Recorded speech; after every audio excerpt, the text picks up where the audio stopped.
So here goes.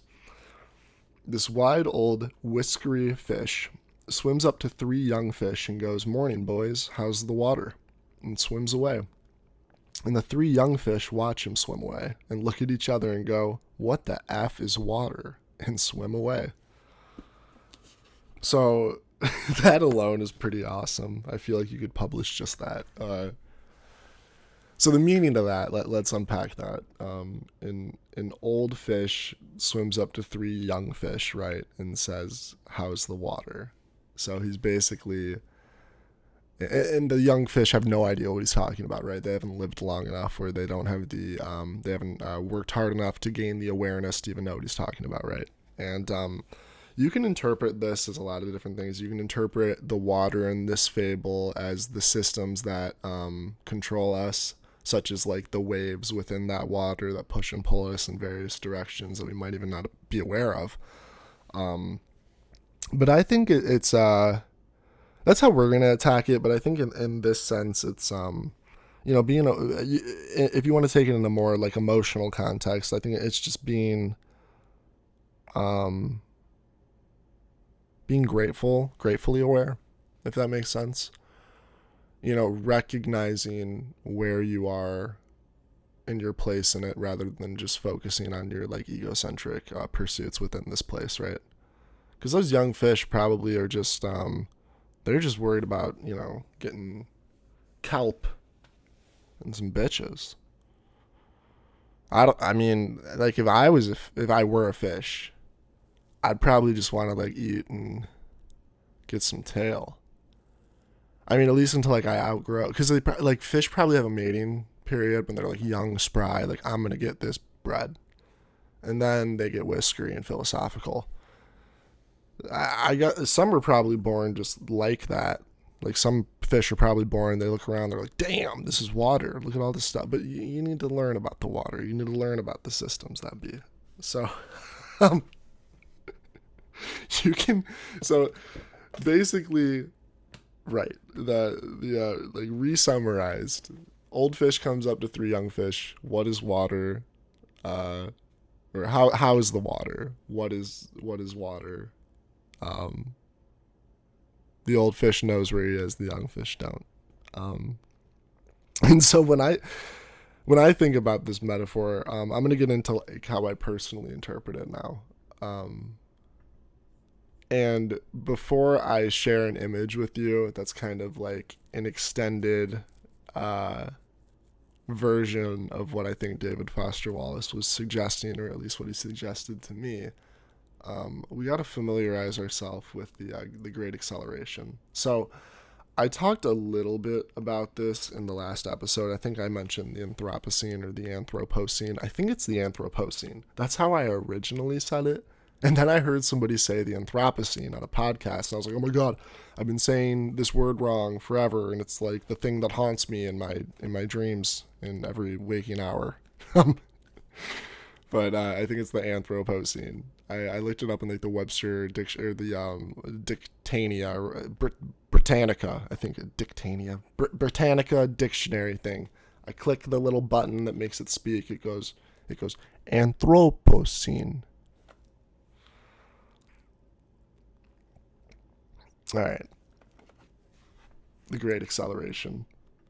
So, bear with me. I'm just going to flip through a few slides here and kind of get an idea what we're talking about. So, again, the Anthropocene is the this period of time since industrialization began that humans have had like a dramatic impact on both the Earth and the species that inhabit it. So these are some charts here that hint at socioeconomic trends since the Great Acceleration began, and Earth system trends since the Great Acceleration began. So the Great Acceleration actually it points to a time, I think, that covers the last 50 years, and we can look this up real quick. Around the mid 20th century, since 1950. So the last, almost 30 years at this point, or 80. I'm sorry, I was saying 30 from 2000. It's insane to me that it's already 2025. But so in the last 80 years, then is when these trends have actually like exponentially started to increase. So let's flip through some of these. And this is just building out our metaphor, right? So when I think about the fish and I think about water, think about yourself as a fish in this world, and think about these trends as what's happening to the water around us, right? And trying to build our awareness of what this water is, like the old fish, right? That's kind of how I'm going to attack this metaphor, at least. So world population rising, urban population rising, real GDP exponentially rising based on, exponential growth and productivity based on innovation and technology. And what's sad is that even though all that money has poured into the economy, we see that there's still just as many people, if not more, in poverty today than there were then. Even though the rich have just gotten exponentially richer, to a point of just like pure and utter obscenity now. I don't know if that's the right way to say it, but it is obscene. I mean, it's insane that the richest guy in the world has more wealth than, small countries. It's really insane. Foreign direct investment, primary energy use. This is a really important one. This connects to the Anthropocene, right? And that ecological impact that humans are having on the environment around us. Phytoplankton are dying, like I talked about in episode 1. 70% of biodiversity disappeared in the last 50 years. You could almost say that biodiversity life directly correlates to the Great Acceleration. I'd be interested if they have a chart on that. Large dams, I thought this was interesting. It curves off at the end here. It doesn't exponentially increase. So not all these charts show the same trend lines, but you can see from 1950 on, it just shoots up, right? Water use, finite resources, right?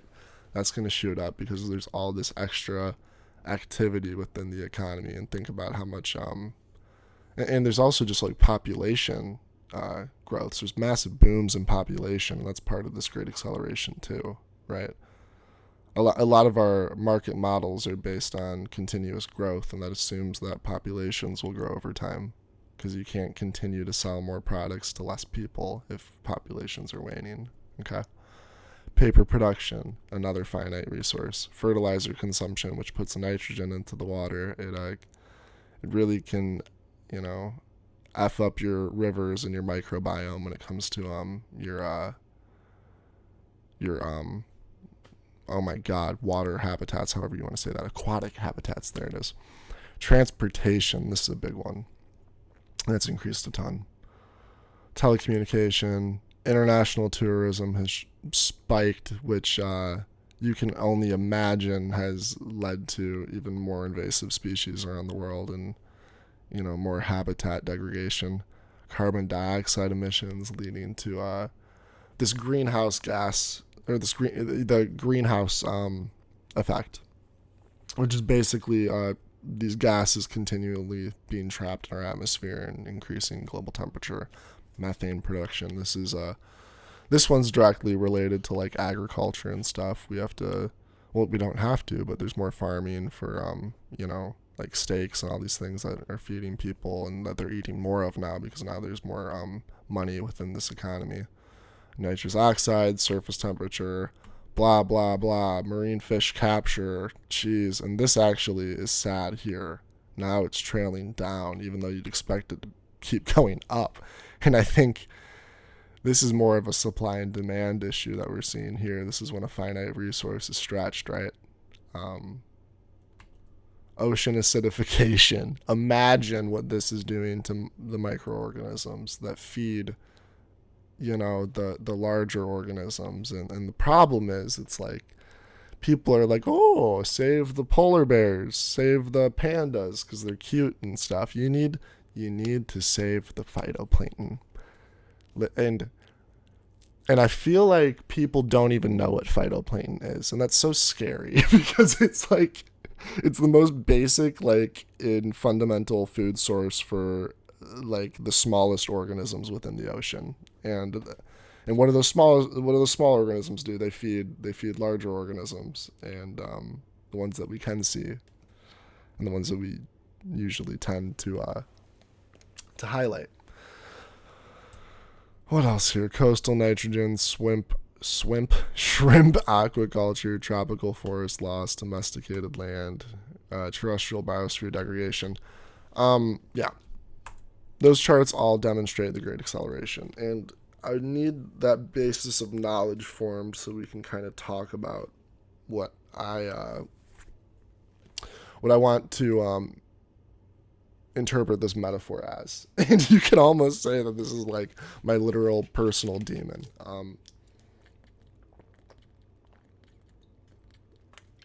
I wrote a poem for, I don't know if you guys know. For those who don't, I'm an MFA student at Wichita State studying fiction, but I'm in poetry this semester.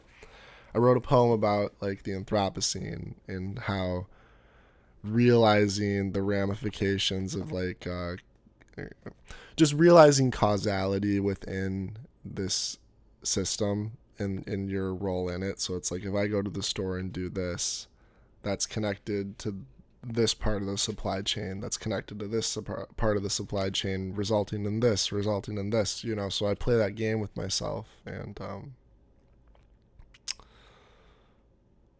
I kind of forget what I was getting at there. We're going to transition. Let's just pull up this image.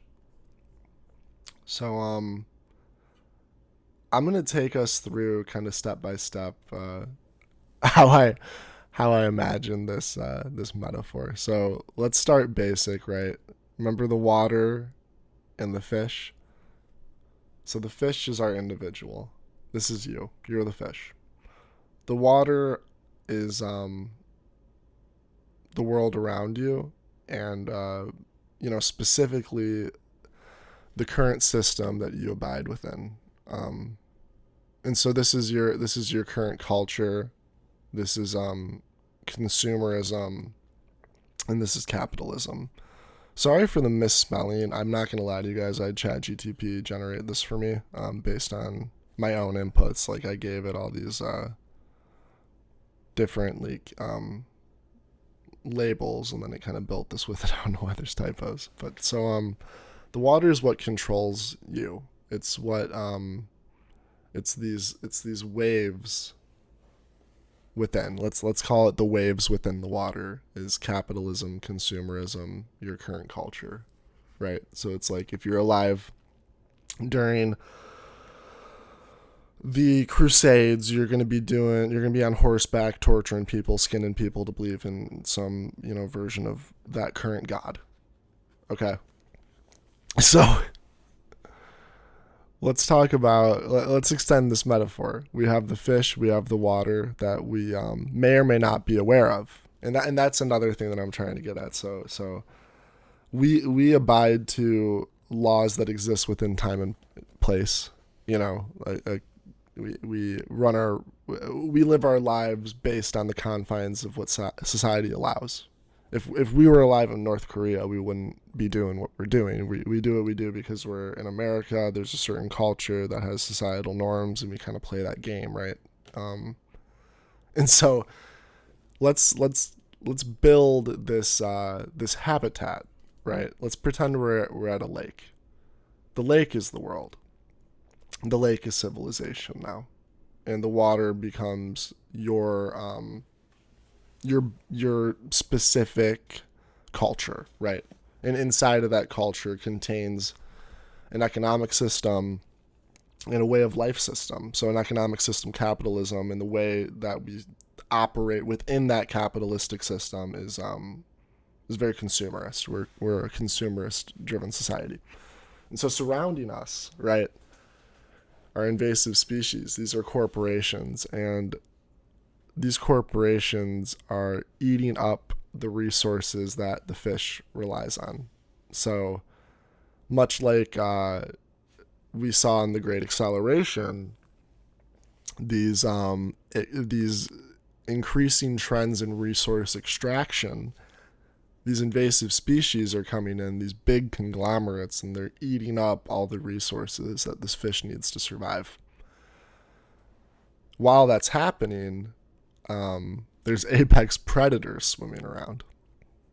And these aren't necessarily invasive species, but these are people that exist among you, right? Individuals. These are individual billionaires who have power, and they can eat you up. They can gobble you up.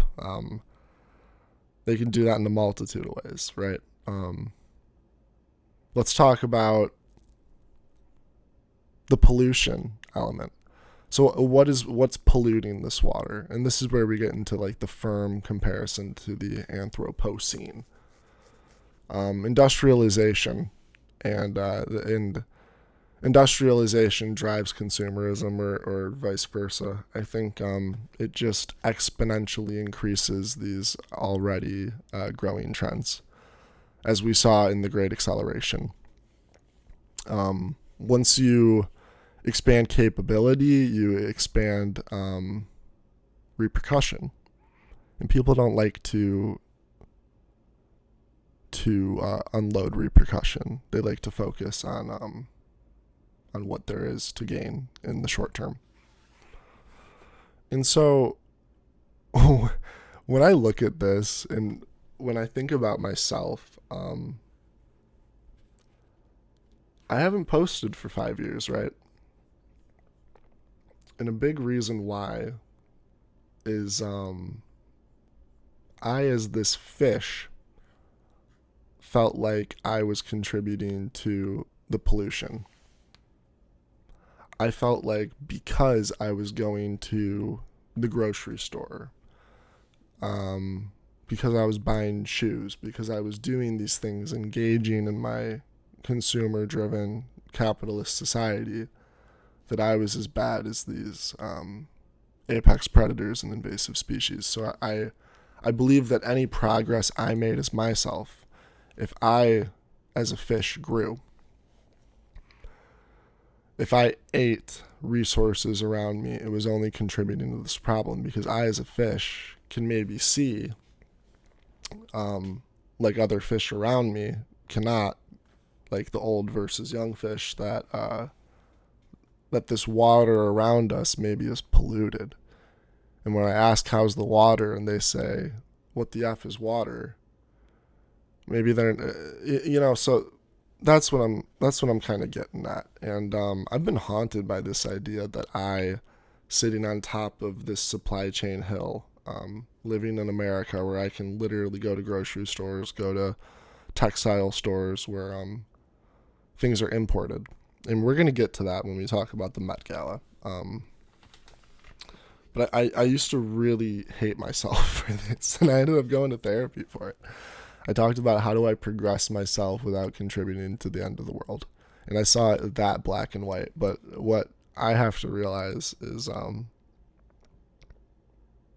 as if, being mad at somebody for contributing to the Anthropocene by living their day-to-day life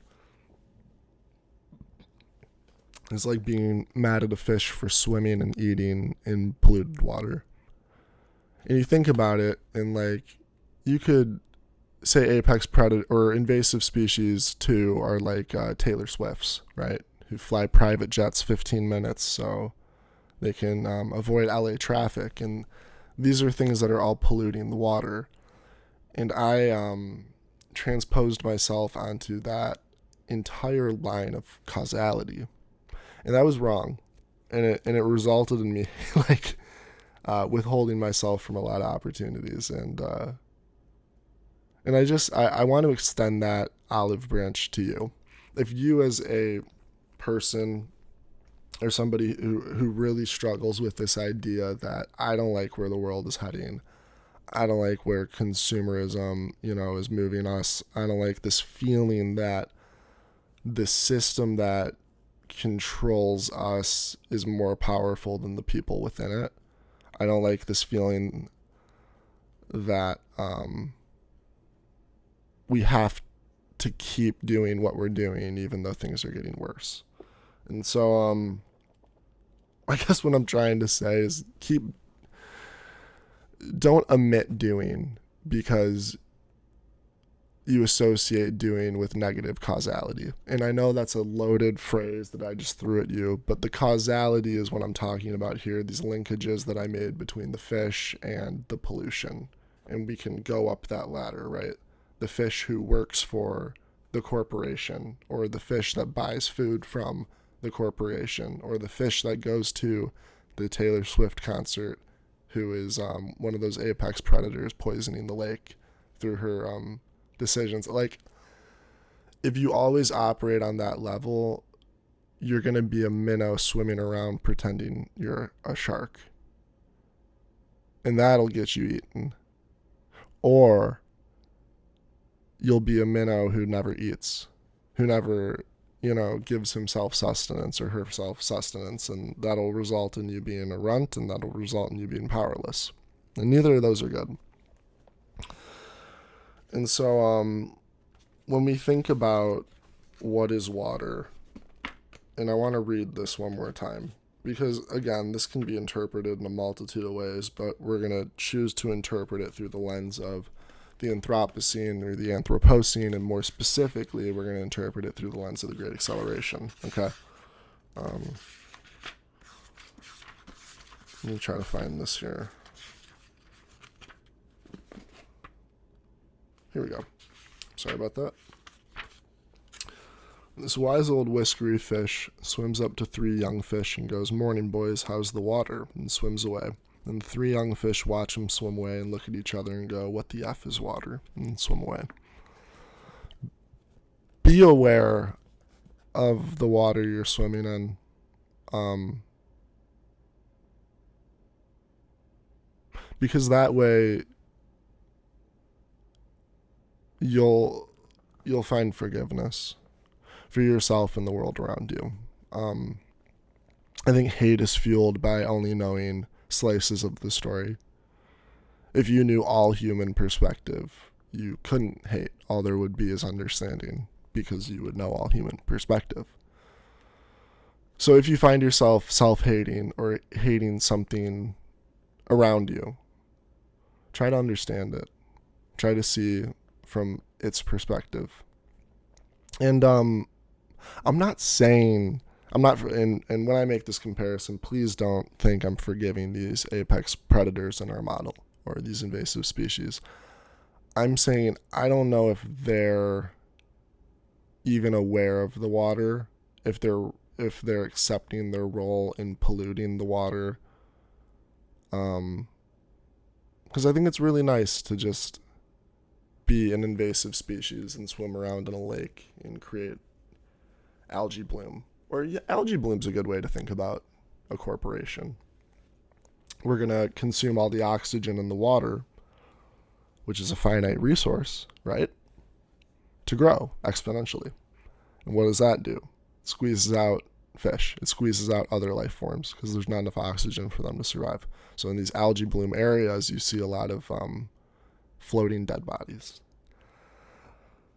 Nature presents us with these analogies. If you study ecology in any sense, and it's amazing to me that all people don't have this understanding, because I assume all people go to school and you do ecology in school at some point, and you study things like exponential growth. And what does exponential growth result in any sort of model? It results in a reduction of resource.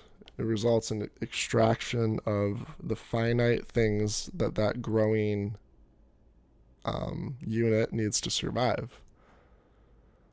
So say we're looking at a pond and the dragonfly comes in and it eats everything. And it's this mutant dragonfly that develops sentience, and it can now control its environment. It can make weapons. It can do all these things. And it's not operating by the rules of nature anymore. It's operating by the rules of its own ingenuity. So now its innovation is a race against its own exponential effects, or the effects of its own exponential growth. because the point of these ecological studies is to show you that nature comes with a balance built into its model. There cannot be infinite growth because all things are finite, or in a sense all things are repurposed. And I think having that understanding can, I don't know, really help you navigate this world where you feel like people are just like, it's just crazy. It's crazy. Let's get into Met Gala, because that's when this comparison can become grounded in a real life example that's just absolutely insane. I'm not going to talk for a second about any individual name that was there, or any individual outfit. I think highlighting that would be disgusting. I'm gonna relating to kind of what we just talked about, relating to the Great Acceleration and just my thoughts on it. So the Met Gala event is this high profile, invite only kind of circle jerk for the wealthy to dress up in costumes and get photographed and be all special and important. They do it under the guise of charity. They all say it's for charity. And so I had some conversations around campus about this. I was saying I'm gonna record a segment. Met Gala's gonna be a part of it, and I said, "Oh, Met Gala's not bad." I said, "Why?" I said, "Met Gala donates for charity. It's all for charity." And I'm like, "Okay, great." I that we can get into that in another episode. My feelings about charity, but I look it up. I'm like, I want to see where this money ends up going to. It ends up going to the Metro Museum of Art and the Metropolitan Museum of Art. I looked up their net worth, guys, and Forbes says their net assets are $5 billion, and their art collection is estimated to be worth between $50 billion and $75 billion. So I don't know what their cash amount is, right? We know their art collection is between 50 and 75 billion. And then their total assets, which are probably like investments, different things like that, I'm guessing 5.6 billion. Maybe not investments, but actually don't even listen to me there, because 5.6 billion of investments would be like freaking insane. I think that's probably other art that maybe is not built into this collection. I really don't know. And an endowment of 3.3 billion. So when we think about charity and we think about fashion, right? What is the fashion, like, who does the fashion industry actually impact? If we think about the supply chain, like we were hinting at with this Great Acceleration Anthropocene thing, where I felt personally haunted by my role in society, where I felt every time I went to Burger King, I was like killing somebody or killing my granddaughter, because me eating this burger is contributing to methane production, which is contributing to the greenhouse effect, which is contributing to habitat loss, which is, the death of animals, all these things that are bad in the long run. Sorry, I just headbutt my microphone. And so I don't know why people just say, oh, it's for, it's so strange to me that the interest is more on these people and their outfits and these egos than the things that are operating behind the scenes. It's just it's really strange to me what the hegemonic interest is, and that's just the cultural, mainstream culture. Mainstream culture would say, like, oh, we're interested in Met Gala, let's talk about these people and their outfits. It's not saying let's highlight Bangladesh children. So I wanted to talk about this actually a little bit. So you're not going to believe this, 98% of clothes in America that you can buy are imported.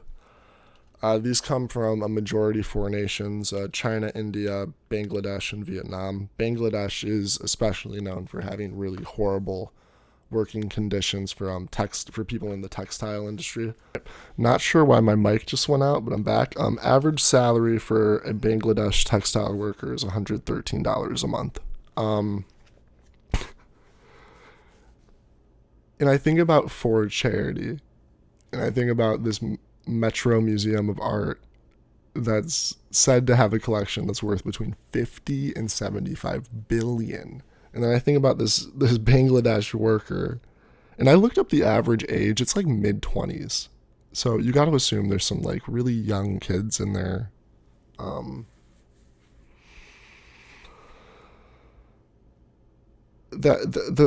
Like they're gonna make $1,000 a year, or however much that is, 1,200 a year, 1,300 a year.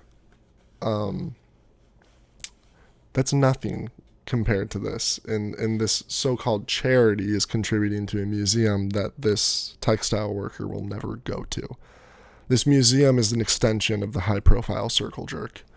And if anything, it's a fucking like, sorry, it's like a free, it just seems like a money laundering scheme or some crap. There's always these rich, high-profile philanthropists who, make art museums and create art collections for the public, when I think it's just a way of avoiding taxes when you manage a lot of art and you're moving it. And there's certain tax exemptions and loopholes you can find where basically you can sell art without paying a tax. And we don't have to get into that, but I think that has something to do with it. And it's crazy. It's like these rich people, like, it would rather go to this. And the tickets are $75,000 a piece. Like, you have to take that into consideration. So these rich people would rather go to this event, $75K a piece, to circle jerk each other and donate to a charity in a museum that the disenfranchised will never see. And then they're called philanthropists. And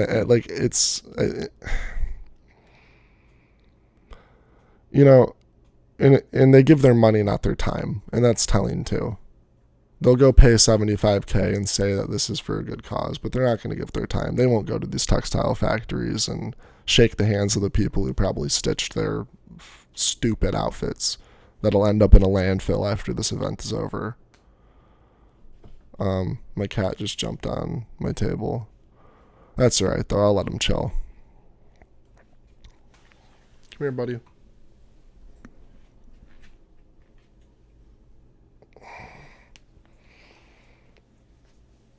Hey, bud. We're talking about the Met Gala. Oh, thank you. Thank you, Mr. Kitten. So, long story short, I think it's ridiculous that the Met Gala even exists. I think it's sick and twisted that we're still living under this assumption that our consumerist society and the growth models that are behind it can just go on forever without repercussion. Study any ecological model and you'll see that there is repercussion. And this whole talking point that, things like the Met Gala, things like an increase in, here you go, kitten. Thanks for the licks.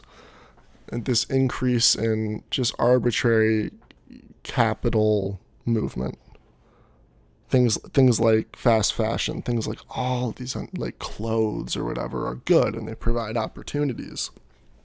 No, they don't. What they do is they make the rich richer while the poor are, modern wage slaves. $113 a month for a Bangladesh textile worker to stitch an outfit for a rich person to go to the Met Gala under the guise of philanthropy, to pay $75,000 for a ticket that'll go to fund a museum that textile worker will never be able to afford to go to, will never dream of going to.